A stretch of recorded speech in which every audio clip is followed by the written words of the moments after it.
de julio. También lo que normalmente hacemos, para que tengan en cuenta, nosotros las notas las damos en el mismo momento del parcial, para que también, igual les avisamos en el momento, los corregimos y les damos las notas.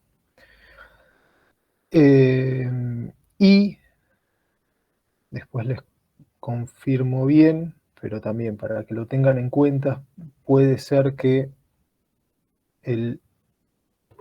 no tengo el calendario. Pero denme un segundo. El viernes que viene no. El siguiente es feriado, el 18, y el siguiente, el 25, no voy a poder asistir a la clase. Así que o la da el profesor Serna o hay posibilidades de que la demos virtual. Eso les confirmo, más que nada para que no vayan a la facu si la damos virtual. Me tienen que confirmar de la facultad si lo podemos hacer, así damos esa clase ese día de esa manera. Profe, disculpe, ¿qué día era? El 25, viernes 25. Todavía no lo tomen como confirmado, pero tengan en cuenta que puede estar esa posibilidad. Yo de todas maneras este viernes les confirmo bien, porque ya el otro es feriado y no nos vamos a ver. El martes tienen clase con el profesor Serna y recién ahí sería la otra clase. Faltan 2 semanas más o menos. Bueno, gracias. Bueno, y ahora sí, ya somos un número importante, somos 40. Bien, de nuevo pregunto por las dudas, consultas de lo que vimos la clase pasada. Si no, les voy a compartir mi pantalla. Vamos a seguir con la presentación de la clase número 6. Si hay alguna duda, consulta o comentario que quieran hacer, siéntanse libres de abrir el micrófono. Total, son todos temas que son charlables porque muchos son actuales. Así que, y además porque no veo el chat. Como estoy presentando, no veo el chat cuando escribo. Normal lo escucho, pero a veces lo paso de largo. Buenas, profe. ¿Qué tal? Buenas, tengo una consulta. Sí. La clase pasada, el viernes, bueno, estuvimos viendo lo de la medición de la inflación y los índices de precios. En un momento habló lo de para la medición del nivel de precios, que se utilizaban tanto el IPC, el IPIM y el ICC. Todavía no los empezamos a ver por las dudas, ¿eh? Ahora vamos a empezar a verlos, pero sí. Ok, listo. Lo que terminamos de ver la clase pasada es cómo desestacionalizar, entre comillas, porque en realidad no es desestacionalizar, sino mensualizar. Vimos los indicadores relacionados al nivel de actividad y vimos, bueno, resumo muy rápido lo que vimos. Vimos primero que era un indicador, los tipos de indicadores que íbamos a utilizar. Dentro de esos indicadores le dimos un poquito más le hicimos un poquito más de énfasis o dimos un poquito más de charla de lo que es un número índice, tipos de números índices que podíamos tener y qué características tenían que cumplir. Y después hablamos de algunos indicadores relacionados al nivel de actividad, entre los cuales vimos el estimador mensual de la actividad económica, el índice de producción industrial manufacturero y la utilización de la capacidad instalada.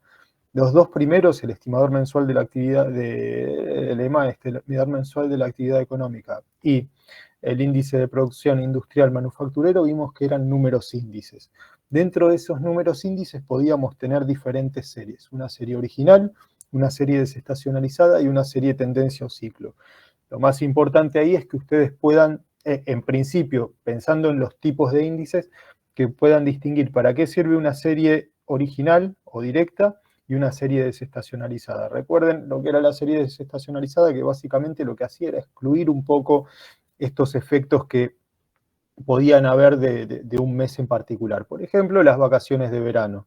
Yo les di el ejemplo de lo lindo que es ir a Capital cuando uno trabaja en Capital y va todo el año con un lío de tránsito y de golpe llega enero y uno está flotando en una pluma y va muy cómodo a Capital. ¿Por qué? Porque no va nadie.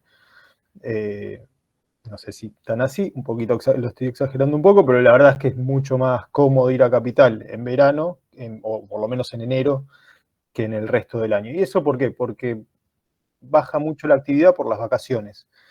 Entonces lo que buscaba esta serie desestacionalizada era sacar el efecto de estas cuestiones relacionadas a la estación específica. Vimos que el estimador mensual de la actividad económica era un estimador que lo que buscaba era anticipar el PBI. El PBI todavía no lo vieron, sí, lo vieron, perdón, que es la producción final de bienes y servicios en un periodo determinado de una unidad económica. Pero que tardaba en generarse la información o en procesarse la información, entonces teníamos el estimador mensual de actividad económica que nos ayudaba a tener un poquito, anticipar un poquito la información que va a venir del PBI. El índice de producción industrial manufacturero, que hacía como un zoom sobre lo que era la industria manufacturera, se veía de una manera similar pero centrado en la transformación, en aquel sector, que es el sector secundario, que lo que busca es transformar la producción. O sea, produce algo y lo transforma. No es que extrae, no es que da un servicio, sino que transforma un bien en otro. Y después vimos la utilización de la capacidad instalada, que básicamente lo que nos decía no era un índice, recuerden eso, porque en el texto tienen índice de la ocupación de la capacidad instalada, una cosa así lo tienen, pero tachen de la palabra índice, porque justo ese no es un índice, sino que es un coeficiente que nos dice en qué porcentaje estamos usando toda la estructura productiva que tenemos. Y eso nos dice, por un lado, nos dice un poco qué tan cerca del producto potencial estamos. Recuerden que el producto potencial era lo máximo que uno podía producir, y si uno lo piensa desde la perspectiva del crecimiento económico, lo que vemos es que la utilización de la capacidad instalada nos dice qué tan mucho o poco estamos utilizando de la industria que tenemos, o de la estructura o la infraestructura que tenemos. Sobre eso podemos ver momentos en donde quizás la economía parece que crece, pero en realidad lo que está pasando es que se está activando esa parte de la industria que no está funcionando. Y por lo menos entiendo que en la clase de cuentas nacionales, cuando hablan del producto potencial y que ese producto potencial pueda crecer, ahí están hablando de crecimiento económico. Igual no quiero mezclar las clases, y también lo relacionamos un poco con el pleno empleo.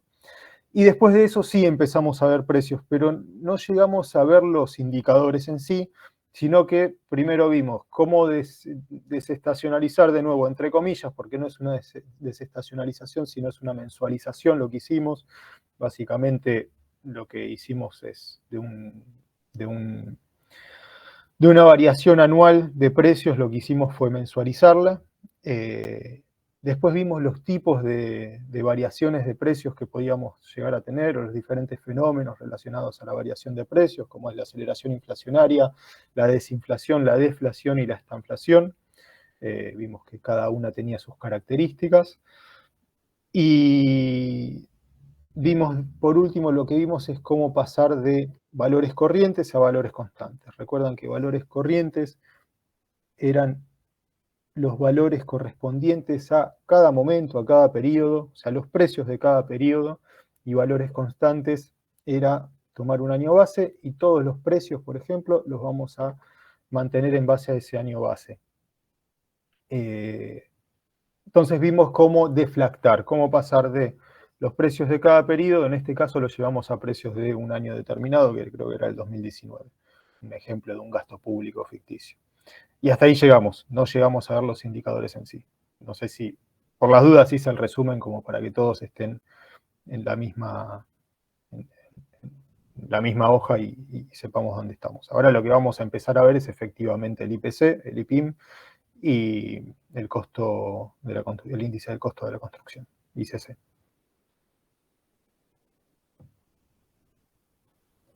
Bien, dudas, consultas, si no, empiezo a compartir. Cualquier cosa, de nuevo, siéntanse libres de interrumpir, abren el micrófono y se suman. Ahí les estoy compartiendo, asumo que están viendo, si me pueden confirmar mejor. Sí, profe, se ve. Sí, profe, se ve. Bien. Bueno, y nos quedamos en esta filmina, en este slide. Entonces ahora sí, vamos a empezar a hablar de estos indicadores relacionados a la medición de los precios. El primero es el IPC, Índice de Precios al Consumidor. También lo calcula el INDEC. Recuerden que todos los indicadores que vimos hasta ahora los calcula el INDEC. Y es base 2016. O sea, en el año 2016 este índice valía 100. Ahora vamos a ver en qué valores estamos a hoy. Pero bueno, ¿qué es lo que nos dice este indicador? Básicamente la variación de los precios de los bienes y los servicios que son representativos de los gastos del consumo de los hogares. Esto, bueno, está relacionado a ciertas zonas seleccionadas. En un principio se hizo sobre el Gran Buenos Aires en 2016 y después en 2017 se expandió a otras zonas que terminan teniendo una cobertura nacional. ¿Por qué les digo que, bueno, son al consumidor, por lo tanto son de bienes finales, son los que consumen las personas, los que consumen los hogares? Después vamos a ver el índice de precios al mayoristas, que en realidad son los que consumen las industrias, que son parte de la cadena de producción. Pero en este caso estamos hablando de bienes finales, bienes a consumidor, bienes y servicios. ¿Y por qué hablamos de bienes y servicios? ¿O por qué separamos entre bienes y servicios? Porque los bienes en sí son transables y los servicios en su mayoría no lo son. ¿Qué significa eso? ¿Qué significa que algo sea transable?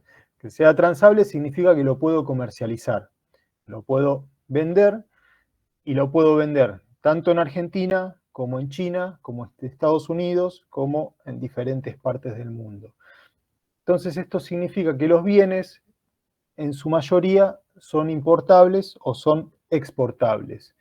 O sea, yo puedo producir una camisa en la Argentina y puedo producirla en China. Y la puedo vender a China o la puedo vender desde China o desde Bangladesh en realidad, o desde Vietnam hacia la Argentina. ¿Qué pasa? Hay un costo y un precio asociado a esas camisas o a ese bien o a un grano de soja o al poroto o un aceite de soja o al combustible, a los diferentes bienes que podamos vender o comprar, o sea, exportar al resto del mundo o importar desde el resto del mundo. En algunos lugares va a estar más barato, en algunos lugares va a estar más caro. Si en aquellos lugares donde está más barato si en aquellos lugares donde está más barato, además producen mucho, lo más probable es que se pueda fijar un precio. Con las manufacturas por lo normal hay ciertos, en realidad en todos los bienes después van a ver en otra clase que hay aranceles, hay otros costos como los de transporte que influyen en los precios. Pero, ¿qué significa esto? Que por lo normal por lo normal los bienes se ven mucho más influidos por una devaluación. O sea, devaluar la moneda significa que el valor de la divisa, en este caso del dólar, va a ser más caro de un momento al otro. Cuando hablamos de una devaluación siempre estamos hablando de una decisión. Después podemos tener una depreciación que está más dada por el mercado. Pero cuando devaluamos la moneda, lo que sucede es que esto va a impactar en aquellos bienes que son importables y también en aquellos bienes que son exportables.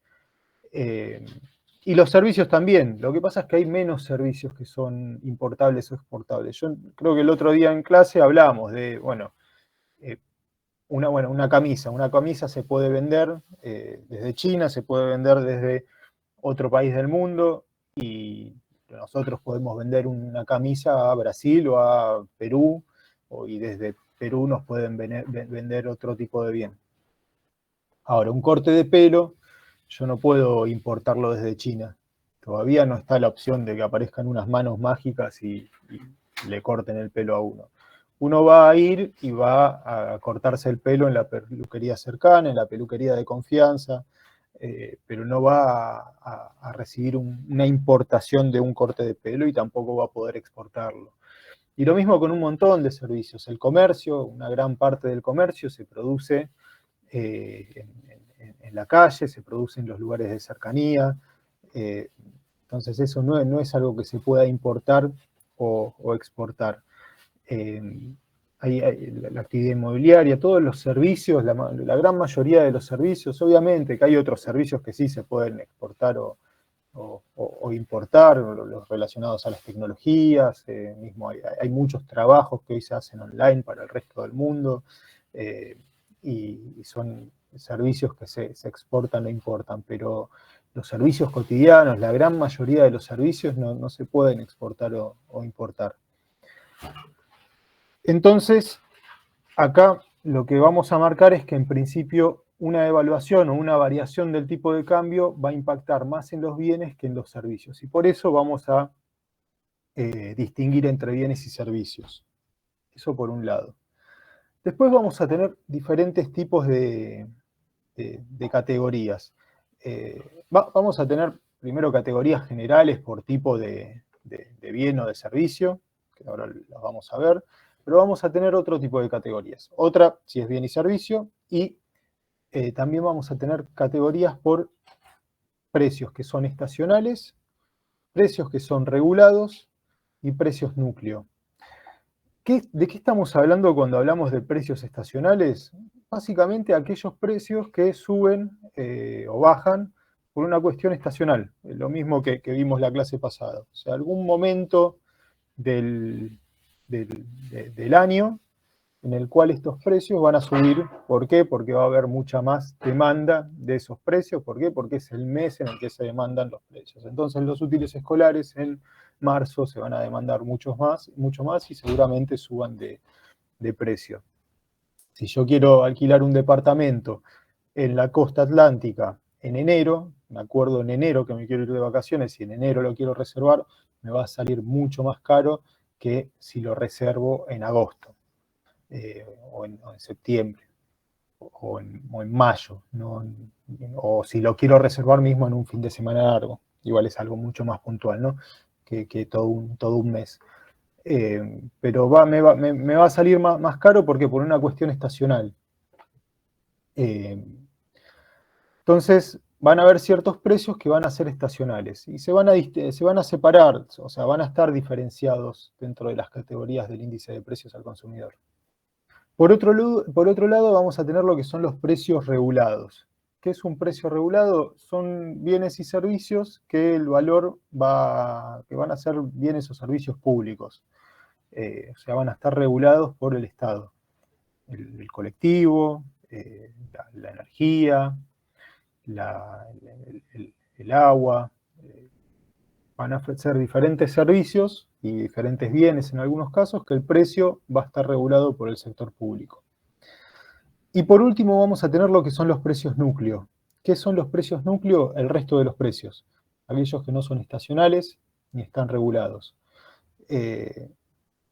¿Y qué es lo que va a mover estos precios núcleos? Y básicamente la oferta y la demanda.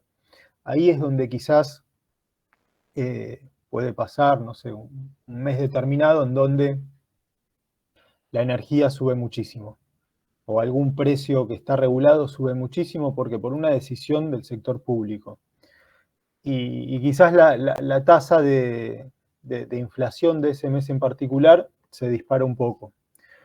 Y parece como que hay un crecimiento de la inflación, pero si uno analiza el resto de los precios, o los precios núcleo en realidad, quizás el comportamiento puede llegar a ser diferente. Justo en el caso de la energía, después quizás se puede trasladar, pero en este caso, lo que veríamos es un comportamiento del nivel general producto de los precios regulados, y lo podríamos explicar por ahí, pero si analizamos los precios núcleo, podríamos estar viendo otro tipo de comportamiento. Lo mismo va a pasar con los estacionales. por otro lado, bueno, tenemos los bienes y servicios, que ya se los acabo de comentar, pero bueno, los bienes van a estar mucho más expuestos a una variación del tipo de cambio. ¿Por qué? Porque van a tener un precio internacional.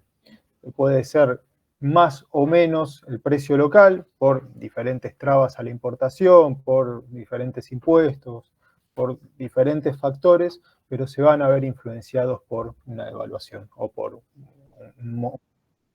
una variación del tipo de cambio. En los servicios es más difícil, de nuevo, como les dije.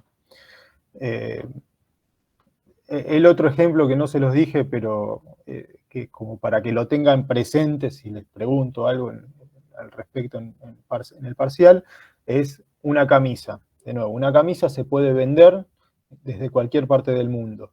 Es más, si ustedes chequean la ropa que tienen, seguramente no toda la ropa fue producida en la Argentina.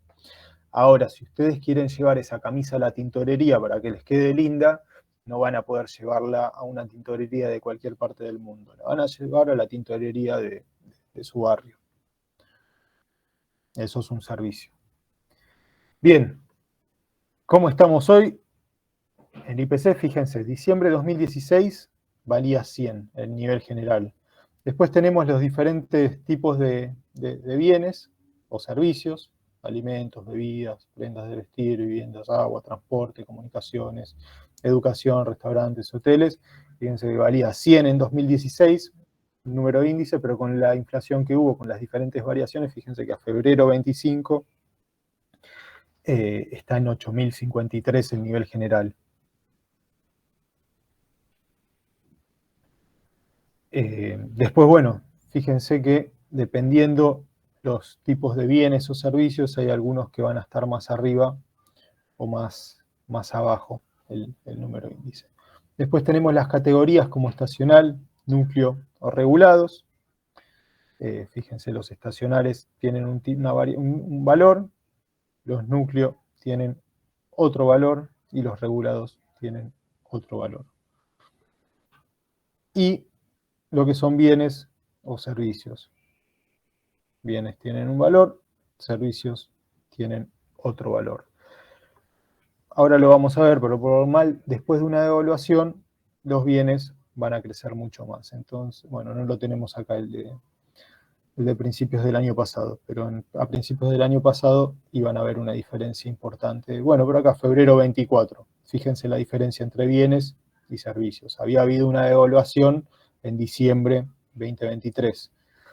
Fíjense que bienes está mucho más arriba que servicios. Y los dos parten de la misma base. Los dos en diciembre de 2016 fueron en 100, pero acá hubo una devaluación 2 meses antes.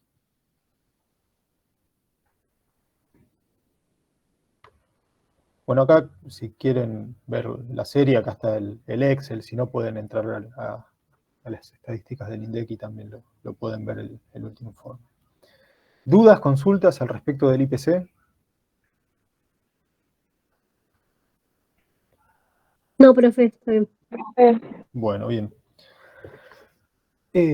Por otro lado tenemos los índices de precios mayoristas. Tenemos algo que es el sistema de índices de precios mayoristas que cubre más de un índice de precios mayoristas, que van a ser el índice de precios básicos del productor, el índice de precios internos básicos al por mayor y el índice de precios internos al por mayor. Nosotros vamos a ver el índice de precios internos al por mayor. La diferencia entre los tres: uno no considera bienes importados, el IPP, el otro no considera impuestos, el IPP no considera impuestos ni bienes importados, el precios básicos no considera impuestos, y el índice de precios internos al por mayor considera tanto impuestos como bienes importados. Algo que no les aclaré, en realidad sí se los aclaré, pero para que tengan en cuenta, todo esto no es que, y lo vamos a ver en más profundidad en realidad en otras clases, cuando hablemos de la canasta básica alimentaria y la canasta básica total, Pero bueno, todo esto surge a partir de encuestas, a partir de relevamientos, no es que se relevan la totalidad de los precios del país. ¿Por qué? Porque es muy difícil procesar toda esa información. Lo mismo que vimos en lo que respecta al nivel de actividad, no es que se van a visitar todas las fábricas, no es que se van a visitar todos los comercios, pero se va a buscar siempre generar una medida indicativa a partir de una inferencia estadística, o sea, a partir de una muestra sobre el total de la población que tiene que ser siempre representativa. Mucha de esta información, por ejemplo, surge a partir de la encuesta permanente de hogares. En estos casos no, pero para que se den una idea de la encuesta permanente de hogares, son encuestas que todo el tiempo se van haciendo en diferentes hogares, se repiten quizás un año, se repiten algunos hogares para ver evolución, y estamos hablando de 48.000 hogares aproximadamente, hogares o personas, no recuerdo si hogares o personas, pero bueno, es lo mismo igual, porque al final siempre va a hablar un representante del hogar. Pero bueno, para que se den una idea del trabajo que hace el INDEC atrás de esto. Pero bueno, ¿qué diferencia hay entre los precios mayoristas y los precios al consumidor? Y los precios mayoristas a lo que pertenecen es a la cadena de valor. O sea, no los consume un consumidor final. O sea, son parte de la cadena de producción. Por lo tanto, al ser parte de la cadena de producción, en su mayoría, y diría que casi todos, son bienes. Entonces, si hay una variación del tipo de cambio, los precios mayoristas se van a ver mucho más afectados que los precios al consumidor. Y mismo hace...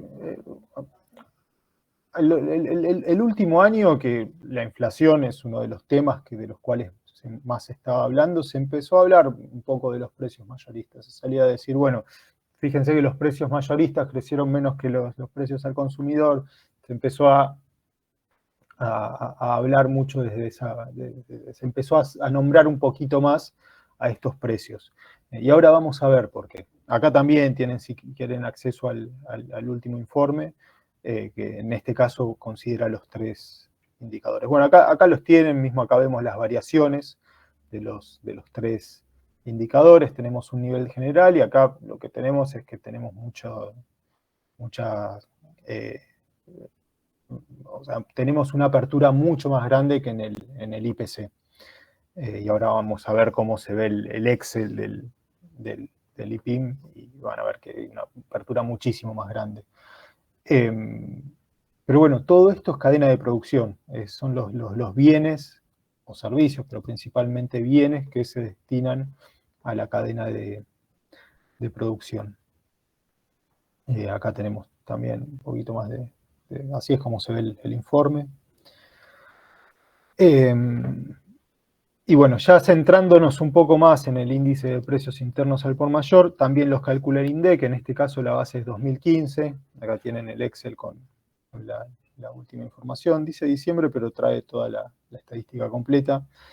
Y bueno, en este caso, como les dije, son bienes que en su mayoría son transables, son bienes que son bienes en su mayoría.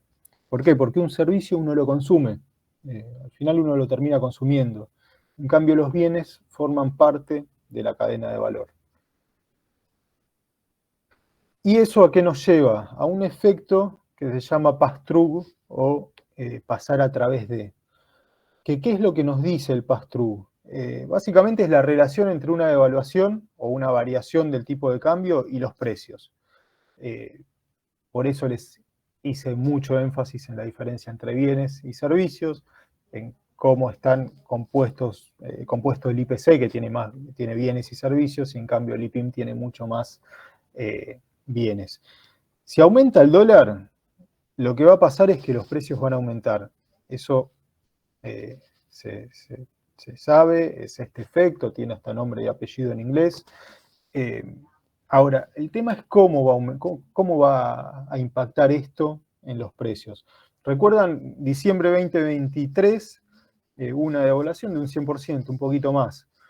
Y el IPC o sea, la variación de precios a enero fue, si no recuerdo mal, de un 22%. No aumentó en un 100%. Y la devaluación fue muy alta, fue muy fuerte, fue un 100%. ¿Qué es lo que pasó ahí? Si aumenta el dólar, la variación de precios se va a impactar, en principio, en aquel que produce. El que produce va a ser el primero que va a comprar algo que se va a ver impactado por el tipo de cambio. Entonces, los precios los va a tener que aumentar. Y además tiene una cantidad menor de servicios dentro de toda la canasta de precios mayoristas. Entonces se va a ver mucho más impactado por el tipo de cambio. Ahora, si el productor aumenta un 100%, como fue la devaluación del dólar en su momento, sus precios, va a perder una gran parte de mercado, no va a poder vender. Entonces va a absorber parte de ese costo por devaluación y va a aumentar los precios, pero no de una, sino que de manera gradual. Y después esto se va a traspasar al IPC, al índice de precios al consumidor, pero de una manera más lenta y en menor medida. ¿Por qué? Porque están los servicios, y los servicios además también van a tardar mucho más en actualizar el precio en caso de que corresponda. Dentro de los servicios vamos a tener a la mano de obra también, por ejemplo, todas las actividades que se realizan van a verse impactadas por esto, pero de una manera más gradual. Por eso, por ejemplo, hace pocos meses el gobierno hablaba de, bueno, los precios mayoristas están creciendo mucho menos. Bueno, ¿por qué? Porque lo que dicen es, bueno, se terminó el impacto de la devaluación, o se redujo mucho más el impacto de la devaluación en los precios mayoristas, por lo tanto eso después se va a trasladar a los precios al consumidor y van a bajar mucho más los precios. Esa sería un poco la interpretación del discurso, como para que lo tengan en cuenta. Pero bueno, si llegamos a hablar de pass-through, recuerden que estamos diciendo cómo pasa o qué es lo que pasa cuando devalúa la moneda o cuando aumenta el valor del dólar en este caso.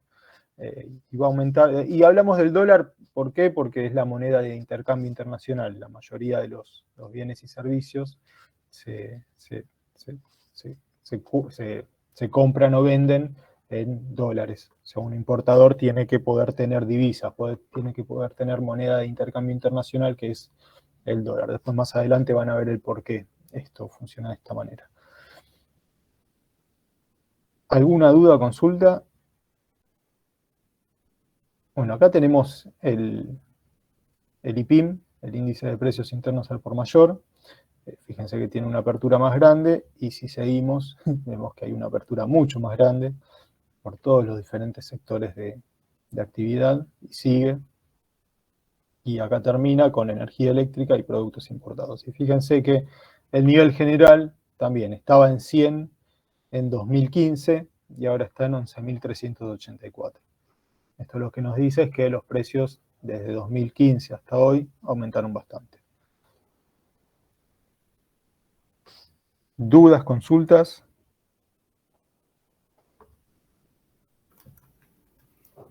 No, profe. No, profe. No. Bueno. Y el último índice de precios que vamos a ver es el índice del costo de la construcción. En este caso, bueno, también lo calcula el INDEC. La base en este caso es 1993, o sea, es una base un poquito más antigua. Esto en principio lo que nos dice es que o se debería actualizar o en realidad lo que es la construcción no tuvo tantos cambios tecnológicos desde esa época hasta hoy. Yo creo que sí tuvo, porque hay otras maneras, otros tipos de construcciones que se pueden realizar, pero bueno, en principio la base es 1993, o sea, es un número índice también, base 1993 igual 100, y cubre solamente el Gran Buenos Aires. Mide básicamente el costo de la construcción de la ciudad y de lo que sería el AMBA, la ciudad y los 24 partidos del conurbano. Tiene 4 índices, uno general, uno de materiales, uno de mano de obra y otro de gastos generales. Los materiales, por ejemplo, se van a ver mucho más influenciados por una devaluación, a diferencia de la mano de obra, y los gastos generales van a estar ahí en el medio. Se ve de esta manera, es mucho más simple que el otro. Lo que vemos son las variaciones también respecto al mes anterior, respecto al mismo mes del año anterior y el acumulado del año. Y acá vemos un poco la evolución.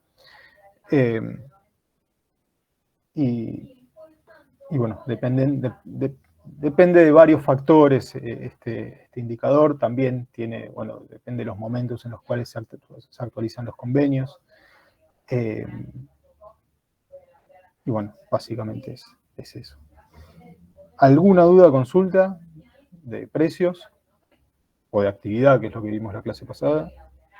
Yo aprovecho y tomo un mate. Asumo que no. Así que vamos a pasar a otro tipo de indicadores, que en este caso están relacionados a lo que es la distribución del ingreso. Un poquito más adelante vamos a ver otros indicadores relacionados a la distribución del ingreso que quizás los tienen un poco más presentes, que son básicamente las líneas de pobreza y la línea de indigencia. Pero lo vamos a ver en otra clase eso. Hoy lo que vamos a ver es otro tipo de indicadores que están más relacionados al ingreso. ¿Qué es el ingreso? Yo en este momento yo trabajo en la facultad, yo en este momento les estoy dando una clase y yo después cobro un salario por esta clase que les estoy dando y el resto de las clases que les daré en el mes. Eso va a ser mi ingreso. Seguramente ustedes trabajen o no,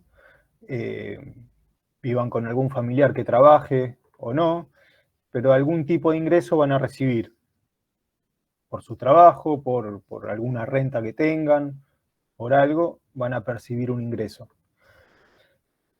Si sumamos todos esos ingresos,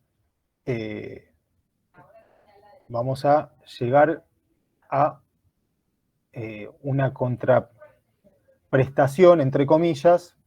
No sé si recuerdan que también en la primera clase con el profesor Serna vieron el flujo circular de la renta, pero básicamente todo lo que se produce atrás de sí va a tener un ingreso. Y ese ingreso quizás lo podemos dividir por la cantidad de población y eso sería un ingreso per cápita, que es básicamente un promedio, dividido el ingreso total, dividido la población. Ahora, eso no significa que todos tengan la misma cantidad de ingreso. Puede haber algunas personas que tengan una participación mucho más grande del ingreso, o sea que cobren mucho más que el resto, y puede haber otras personas que cobren mucho menos que la media, mucho menos que el resto de las personas.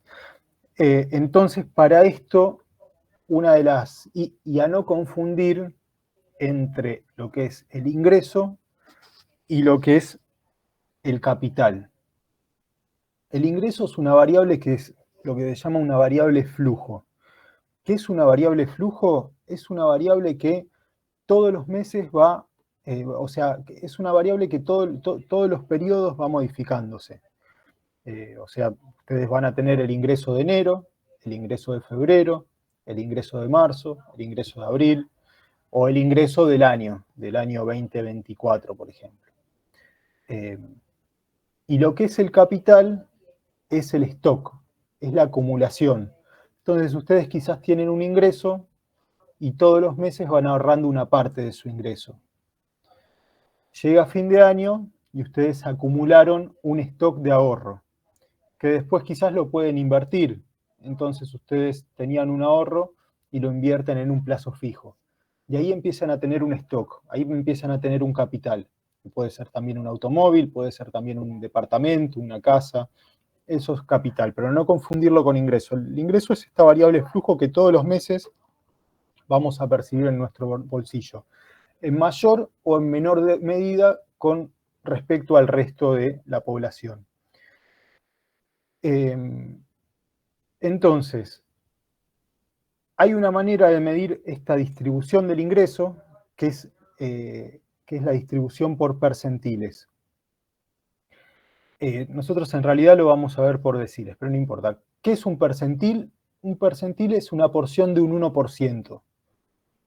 Entonces, si dividimos a la población en percentiles, vamos a dividirla en 100 partes iguales, de a 1%. Y lo que podemos ver es de menor a mayor, o sea, de quién recibe menos ingreso hasta quién recibe más ingreso, cómo está distribuida esa distribución del ingreso. Medio redundante lo que dije, pero desde el 1% más que recibe menos hasta el 1% que recibe más, ¿cuánto recibe cada una de esas partes? Cada uno de esos 1%. O sea, la población la divido en partes iguales. Si son 100 personas, la divido de a 1. Si son 200 personas, los divido de a 2. Si son 1000 personas, los divido de a 10. Las 10 personas que menos reciben de ese ingreso, hasta las 10 personas que más reciben de ese ingreso. Nosotros ahora lo vamos a ver y por lo normal se ve en deciles, o sea, de a 10%. También podríamos tener quintiles, que sería de a 20%. Entonces, lo que vamos viendo es, bueno, cuánto se va acumulando de cada percentil, cada decil o cada quintil que voy sumando. Esto también lo mide el INDEC, acá tienen el último informe. Y esto lo vamos a ver de dos maneras. La primera va a ser la curva de Lorenz. ¿Qué nos dice la curva de Lorenz? Un poco esto que acabo de explicar, pero ahora lo vamos a ver un poquito más gráfico. Tenemos el eje de las ordenadas o el eje vertical, el eje de las abscisas o el eje horizontal, en donde en el eje de las ordenadas vamos a tener el ingreso. El ingreso, de nuevo, lo que todos reciben en su bolsillo todos los meses.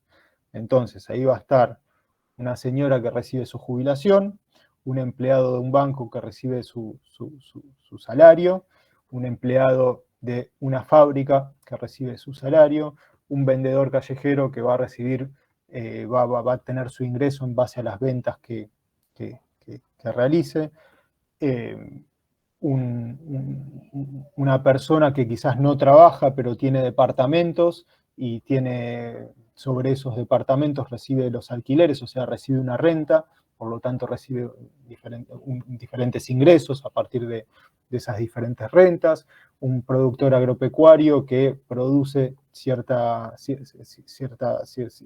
grano quizás y recibe un ingreso por eso, o una persona que es dueña del campo y arrienda, o sea, alquila este campo y recibe un ingreso por ese alquiler, una renta, o el dueño de una fábrica que produce algo y percibe una ganancia por eso que produce, o sea, produce algo, tiene un ingreso, tiene ciertos costos y sobre el neteo de eso termina siendo el ingreso que recibe, la ganancia,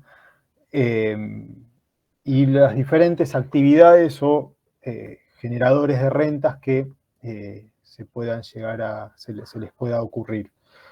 Entonces, tenemos acá todos los ingresos que van desde el 0 hasta el 100%, o sea, el 0% del ingreso, el 10% del ingreso, el 20% del ingreso, hasta la totalidad del ingreso.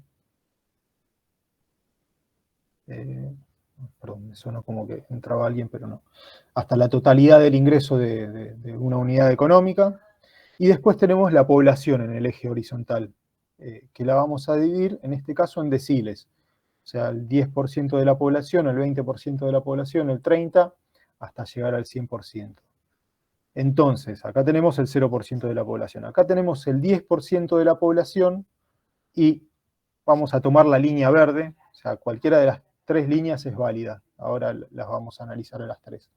Vamos a tomar el 10% de la población y nos vamos a parar en este punto, estamos parados en la línea verde. Entonces, el 10% de la población va a recibir esta parte del ingreso, menos del 10% del ingreso. El 20% va a recibir esta parte del ingreso, también menos del 10%. El 30% va a recibir el 10% aproximadamente del ingreso. El 40%, acá un poquito abajo del 20%, el 50% casi el 20%, el 60% un poquito arriba del 20, el 70 ya un poco más cerca del 40, el 80 ya un poco más cerca del 50 que del 60, el 90 ya parados en el 70 y el 100 recibe la totalidad del ingreso. El 100% de la población recibe el 100% del ingreso. Si nos paramos en esta línea azul, la línea de 45 grados, lo que vemos es una igualdad perfecta. ¿Por qué? Porque el 10% recibe el 10%, el 20% recibe el 20%, el 30% recibe el 30%, el 40% recibe el 40%, el 50% el 50% y el 100% el 100%. Entonces, ¿qué es lo que nos está diciendo esta curva de Lorenz? En principio, esta línea de 45 grados es una igualdad perfecta. ¿Qué significa eso? Que, no sé, ¿cuántos somos acá en la clase? Somos 49 personas. Imagínense que el ingreso de la población de la clase es de 49 pesos. Esto lo que nos dice es que cada uno recibe un peso de esa distribución del ingreso. Imagínense que tenemos todo el ingreso del país y se divide en partes iguales. Todos reciben exactamente lo mismo. Obviamente, esto no existe. Esta igualdad perfecta no es algo que exista. Pero una sociedad que esté más cerca de esta igualdad perfecta va a ser menos desigual en torno a el ingreso, en torno a la distribución del ingreso. O visto al revés, cuanto más lejos de esta línea de 45 grados, o sea, cuanto más lejos esté esta curva de esta recta, más desigual va a ser la población en torno a la distribución del ingreso. Entonces, en este caso, la línea verde que vimos al principio pertenece a una población más desigual en torno a la distribución del ingreso que a esta población de la línea roja, que está un poquito más cerca de esta línea de esta recta de 45 grados, de esta línea azul. ¿Por qué? Porque el 10% recibe también el 5% aproximadamente, pero ya el 20% recibe el 10%, el 30% está más cerca del 20%, el 50% está más cerca del 30%, el 60% está más cerca pasando al 30%, el 80% está pasando al 50%, y el 100% siempre va a recibir el 100%, pero la distribución, el cómo se distribuye ese ingreso, es un poco mejor, es un poco más equitativa, sería en la línea roja, en la curva roja. ¿Dudas, consultas al respecto? Esto quizás es un poquito más complejo a lo que suelen ver, pero no es difícil si uno lo logra interpretar.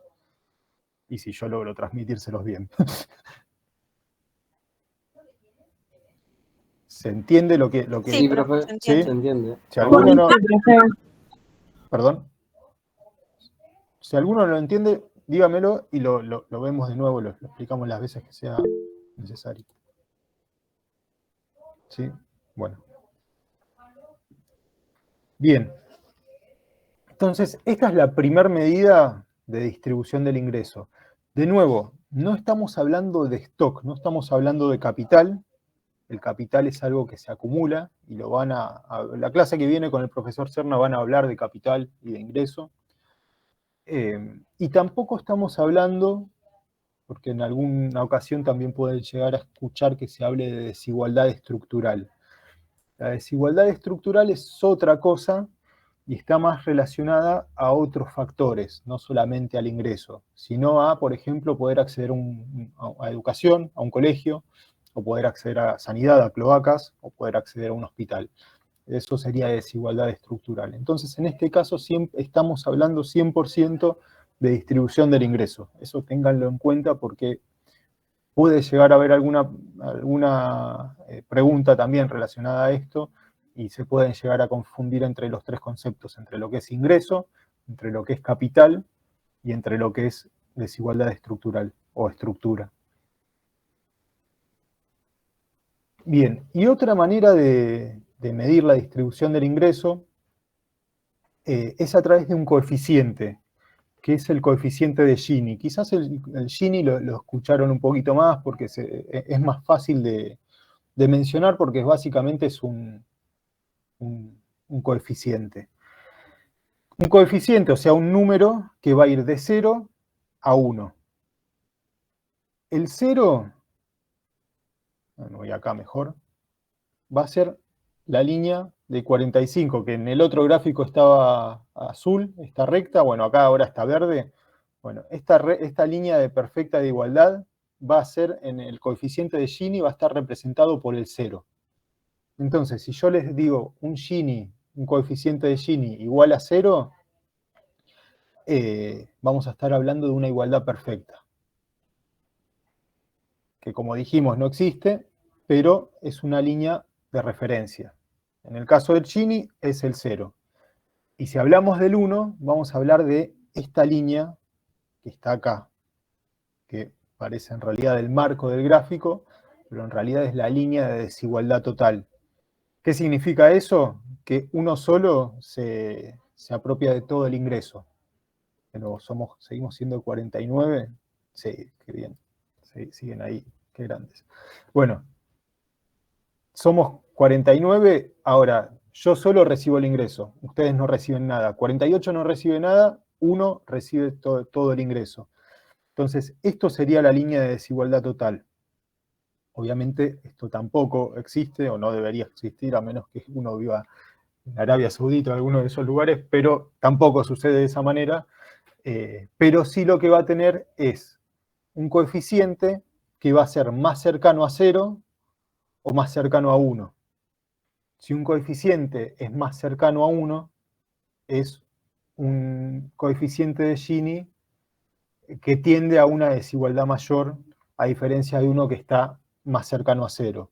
Entonces, si tenemos dos coeficientes, uno que vale 0,30 y otro que vale 0,50, el de 0,50 va a ser representativo de una población cuya distribución del ingreso es más desigual que aquella población que tiene un coeficiente de Gini de 0,30. Para que se den una idea, los países nórdicos de Europa del norte, más balcánicos, tienen una desigualdad, balcánicos no, pero más del norte de Europa, Noruega, Suecia, Dinamarca, todos esos países tienen una desigualdad en torno al ingreso de un 0, Alemania también, de un 0,20 y pico, 0,30. Otros países, como bueno, el nuestro tiene ahora lo vemos, es más, lo tenemos acá. El nuestro, el Gini es 0,43, acá lo tenemos, al cuarto trimestre de 2024. Hay países como Brasil, por ejemplo, que está cerca de 0,50, donde la desigualdad es mucho mayor todavía.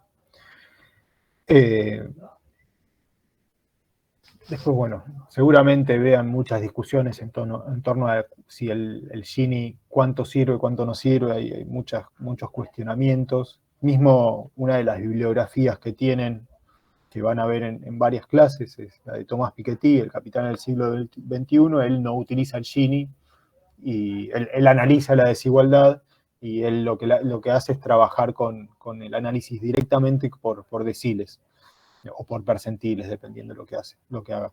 Pero es una medida de comparación entre los diferentes países en torno a cómo es la distribución del ingreso en esos países.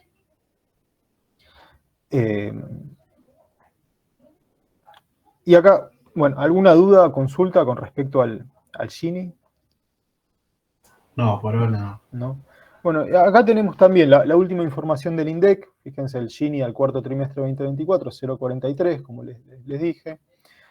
La brecha entre los ingresos per cápita familiar, entre el primer decil, o sea, el 10% que menos cobra, que menos ingreso recibe, o sea, y el último decil, perdón, es 13 veces. O sea, el último decil, la mediana, o sea, la mediana es el valor que está en el medio. Recuerden, vuelvo a estadística, tenían la media, que era el promedio, o sea, dividirlo por la cantidad, o la mediana, que era ubicar el valor que está en el medio.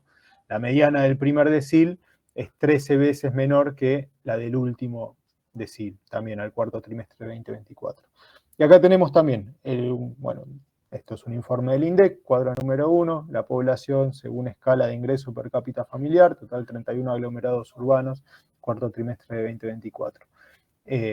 Esto ya sí está relacionado a la EPH, a la encuesta permanente de hogares, que analiza las principales ciudades del país, que es más o menos representativo del 92%. La población urbana, para que se den una idea, representa el 92% de la población argentina. Tenemos mucha población urbana. Y acá tenemos desde el primer decil, que su ingreso va desde 0 hasta 120.000 pesos. Esto, bueno, al cuarto trimestre del año pasado.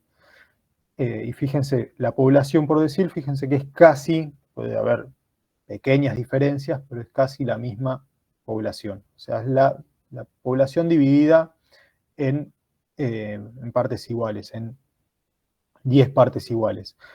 Esto es representativo de 30 millones de personas, tampoco representa el total de los aglomerados urbanos, sino que representa 31 que son los principales. Y fíjense, el primero va de 0 a 120 y el décimo va de 900.000 a 8.800.000. Y acá, por lo normal a ustedes les doy esta clase presencial y lo debatimos un poco, ahora no sé qué tanto tiempo hay, pero lo que suele suceder con esto es que dependiendo del ingreso que uno tiene, es que se ubica o más arriba o más abajo, pero una gran porción no voy a decir todos porque no, o sea, la universidad es pública, es gratuita, entonces no necesariamente todos van a tener un ingreso y van a tener un ingreso que esté dentro del último decil. Pero estoy seguro que una gran parte de los que están en clase se pueden ubicar tranquilamente dentro de este decil. Esto es también a fin del año pasado, el cuarto trimestre del año pasado. Y a veces uno ¿Ingreso individual o familiar, grupo familiar? No, estamos hablando de grupo familiar. Per cápita, sí, perdón, es grupo familiar, pero per cápita familiar. Entonces estamos hablando de persona. Esto es persona. O sea, si tenés una familia de varias personas, esto es per cápita, o sea, por familia, por persona. Lo cual es... digamos que uno no siempre tiene en presente el total de las realidades que existen dentro del país, uno viendo esto. Después también hay subdeclaración de ingresos, pero bueno, eso por lo normal lo que afecta es al último decil. Bueno, y este es el informe de distribución del ingreso que presenta el INDEC. ¿Alguna duda, consulta? ¿Se entendió lo que es la curva de Lorenz, lo que es el coeficiente de Gini? Sí. Bien, bueno, cualquier cosa, cualquier duda igual pregunte. Bueno, hasta ahora vimos todos indicadores que genera el INDEC. Hay muchos más, vamos a ver varios más durante el paso de la cursada.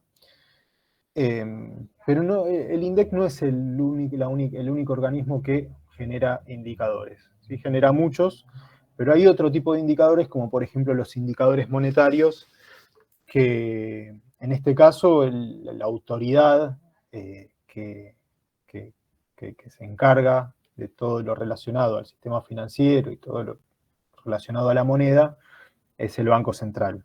Entonces, todos lo que son indicadores monetarios los va a presentar el Banco Central. ¿En dónde? En diferentes informes, pero principalmente tiene un informe diario en donde nos va a dar las principales posiciones del sistema financiero, las vamos a tener presentes ahí. Es un informe que se presenta diariamente. Acá, si entran a este link, van a tener el último informe. Pues pueden buscarlo diariamente y donde vamos a ver desde sea, vamos a ver básicamente el balance del Banco Central, desde los activos y los pasivos, hasta las tasas de interés, hasta las diferentes posiciones de liquidez que existen, y lo vamos a ver esto en variaciones mensuales, anuales o acumuladas. Se ve de esta manera.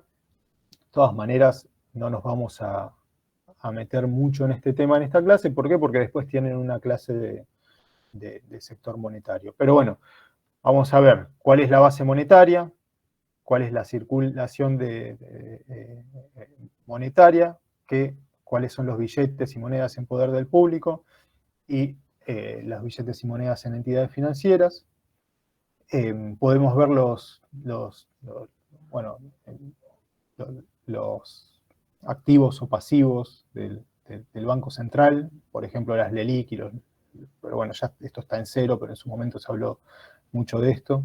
En realidad se traspasó al Tesoro Nacional, pero estos básicamente son o activos o pasivos, en este caso pasivos remunerados, o sea, son pasivos que el Banco Central pagaba una tasa por eso. Y bueno, y los pases pasivos y pases activos funcionan de una manera similar.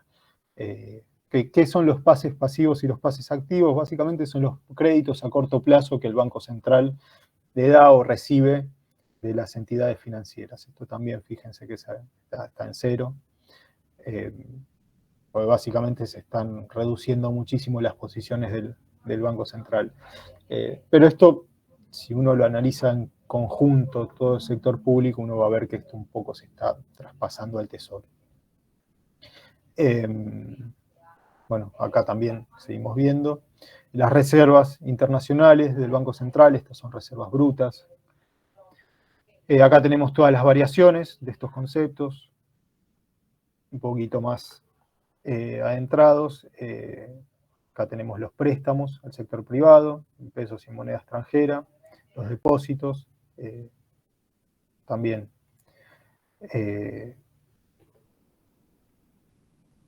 Un poco lo mismo, y después los agregados monetarios.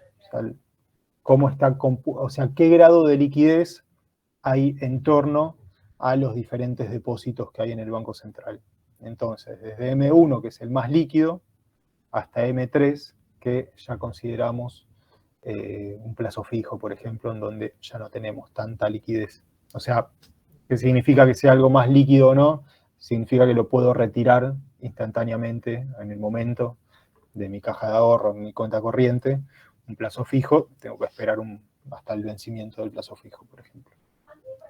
Bueno, hay algunos gráficos de los tipos de préstamos al sector privado, los componentes de la base monetaria. Con esto pueden hacer diferentes análisis, pueden analizarlo en torno a la actividad y también, bueno, pueden relacionar lo que es la liquidez del sistema financiero contra el PBI en relación a, bueno, a las diferentes crisis. Fíjense que en los momentos de crisis, por lo normal, lo que sucede es que la liquidez crece, o sea, la confianza en el sistema financiero cae, digamos. Y algo, bueno, acá también tienen las tasas de interés, pueden ver las diferentes tasas del sistema financiero. Y bueno, algo a tener en cuenta, que uno puede analizar la tasa nominal. Recuerden, cuando hablábamos de la nominalidad de algo, estaba valores corrientes. Bueno, con la tasa de interés sucede lo mismo. No es que vamos a llevar la tasa a los precios de un momento determinado. O sí, en realidad, lo que vamos a intentar hacer es entender que tenemos una tasa nominal, pero también vamos a tener una tasa real. Y ahí vamos a ver si nos conviene o no tomar un crédito o dar un préstamo, por ejemplo. ¿Qué significa esto? Si yo tengo una tasa hoy, por ejemplo, de un crédito personal o tarjeta de crédito del 83% a febrero 2025, y espero tener una inflación de un 60%, y no sé si me va a convenir endeudarme o revolver, se llama, con la tarjeta de crédito. Pero en un momento la tasa de ahora 12, recuerdo, estaba en torno al 83%, pero teníamos una inflación de un 160% anual aproximadamente. Entonces, en ese caso, ¿qué opinan ustedes? ¿Conviene endeudarse o no conviene endeudarse? O sea, pagar en 12 cuotas. ¿Cómo, profe? Perdón, se pisaron y no... Inconvendría porque el IVA es mucho menor a la de inflación. Exacto. Entonces, ¿eso qué es lo que nos dice? Que la tasa nominal es un 83%. Y nos dice algo fuera de contexto, no nos dice nada. Entonces, para eso tendríamos que calcular, para ver si realmente nos conviene, la tasa real tendríamos que calcular. Y a la tasa real, ¿qué es lo que le vamos a sacar? La variación de precios. ¿Y cómo lo hacemos esto? Con esta fórmula. La tasa real es igual a 1 más la tasa de interés nominal dividido 1 más la tasa de variación de precios. Entonces, si yo hiciera 1 más el 80 y algo por ciento que tenía la tasa de ahora 12 dividido 1 más el 160% de inflación, seguramente mi tasa, seguramente no, mi tasa real va a ser mucho más conveniente que lo que parecería en principio esa tasa nominal. Entonces, este cálculo es el que nos va a servir para calcular eso. ¿Dudas, consultas? De todas maneras, yo esto no lo tomo, ya van a tener bastante con la clase del profesor Serna, yo lo repaso un poco para que sepan que está, pero no más que eso. Bien. Si no hay dudas, vamos a ver los últimos indicadores y ya terminamos con esta clase. Y en este caso vamos a irnos de indicadores que genera. Por eso yo también les dije que ustedes mismos podrían generar sus propios indicadores a efectos de el análisis que quieran hacer. Eso se los dije la clase pasada, porque al final el indicador es un armado de información, ¿para qué? Para comprender un suceso y para tomar decisiones. Entonces las diferentes empresas van a tener sus indicadores, bueno, o sea, los indicadores se van a poder generar. Lo que vimos ahora son los principales indicadores quizás para la economía en sí. Ahora vamos a ver dos indicadores que están relacionados a la confianza. ¿Y por qué les dije que ustedes podrían generar sus indicadores? Porque justo estos dos indicadores que vamos a ver no están relacionados, no los genera el sector público. El primero lo publica la Universidad de Itela, que es el índice de confianza del consumidor, o indicador de confianza del consumidor, que básicamente nos dice en un momento determinado, sale todos los meses este indicador, y nos dice cuál es la confianza del consumidor. O sea, qué confianza hay de los consumidores o de las personas en consumir, básicamente. Puede haber momentos con menos confianza y puede haber momentos con más confianza.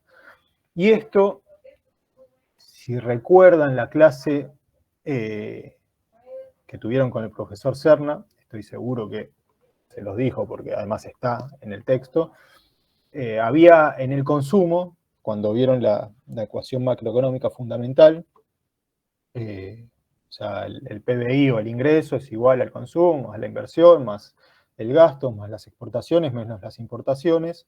Después empezaron a desguazar cada uno y ver qué factores influían en cada uno de esos conceptos.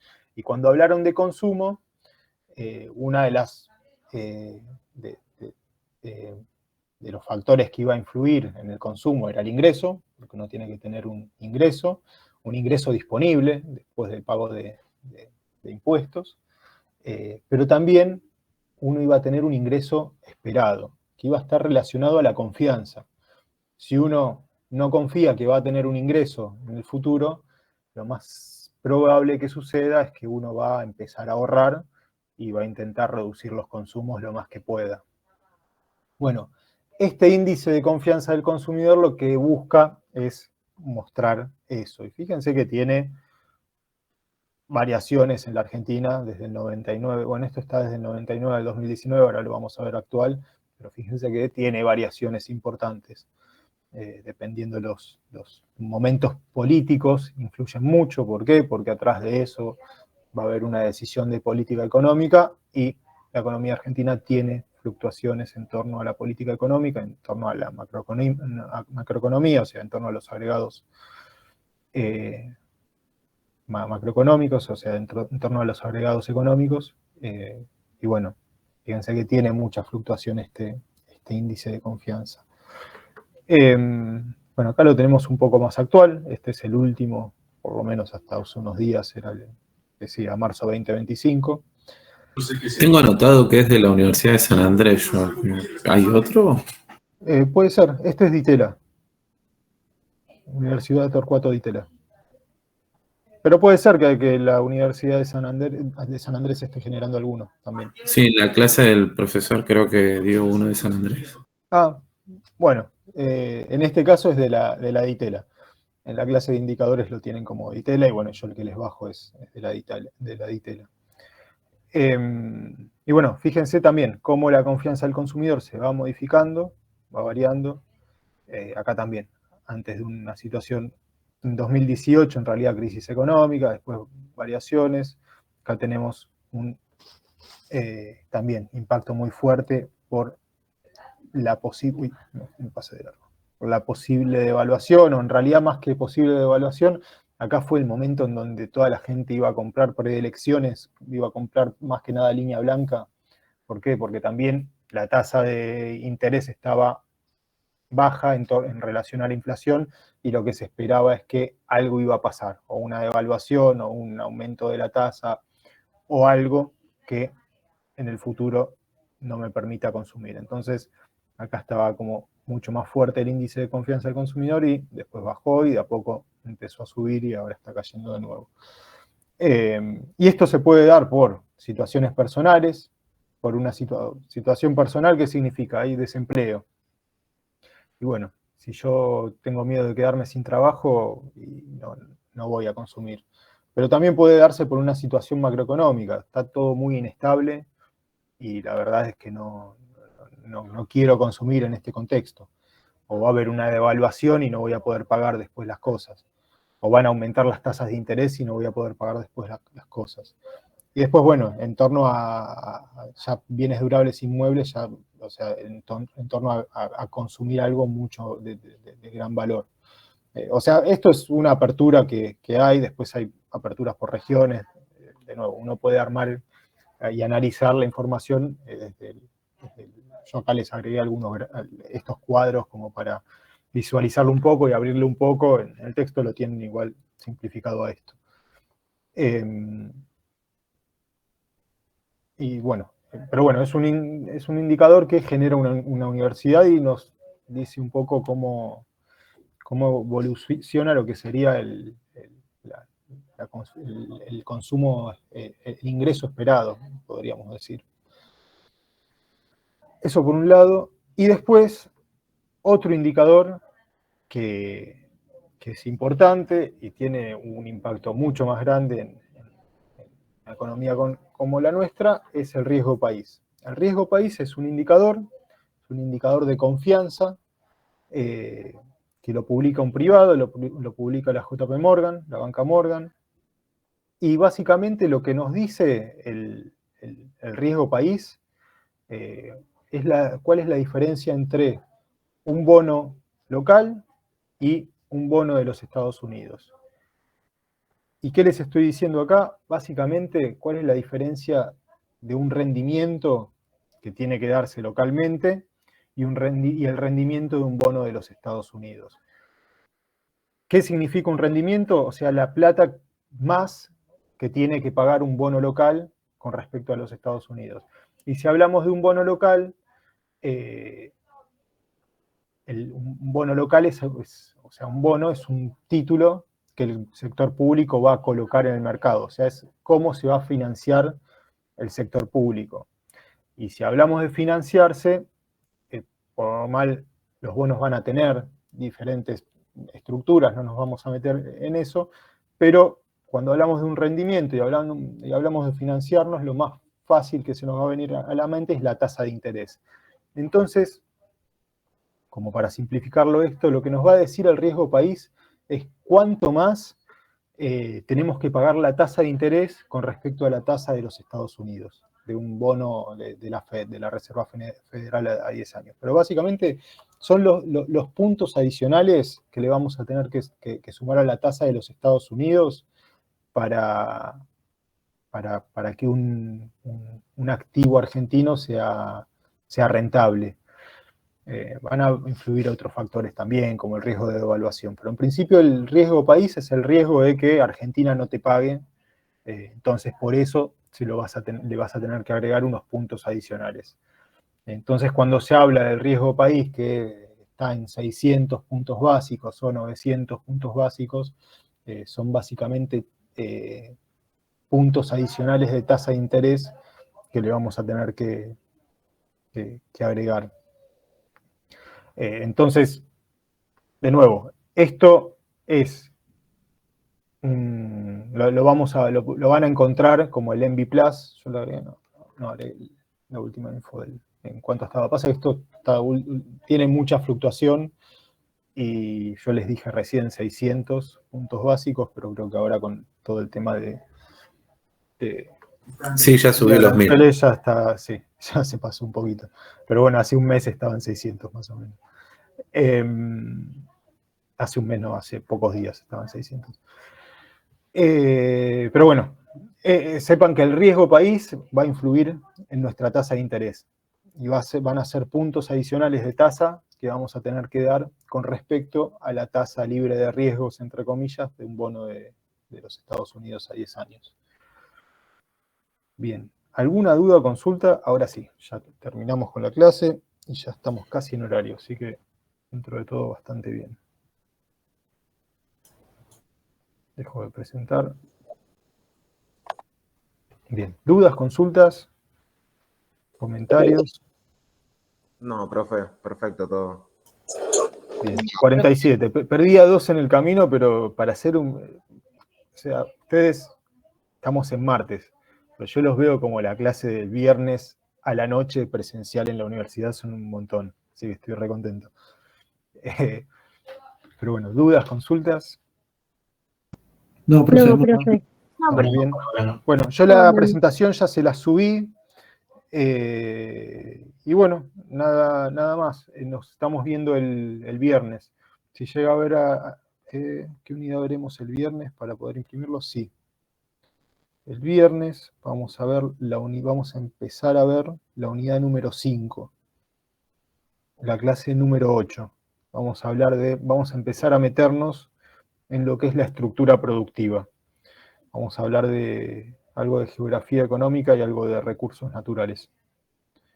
O sea, que ya nos vamos a ir a otro tema diferente. Profe, ¿y esta Sí. qué clase sería?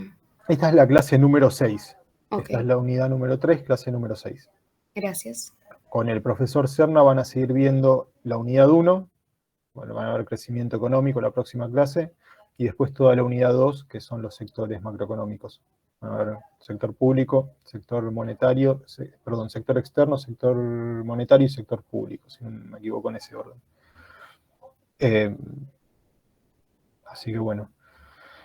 Después, bueno, también, pero se los comento la clase que viene, más que nada para que no se mareen, pero no todos los temas que empecemos a ver ahora conmigo van a entrar en el parcial, en el primer parcial, más que nada para que no tengan tanto cúmulo de contenido, porque si no se vuelve un montón. Pero bueno, después la clase que viene el viernes lo organizamos bien, que es lo que... va a entrar hasta la unidad 4, para que se den una idea. Pero después hablamos bien cómo es el parcial y esas cosas. Así que bueno. Buenísimo, profe, muchas gracias. Bueno, si no hay dudas, muchas gracias.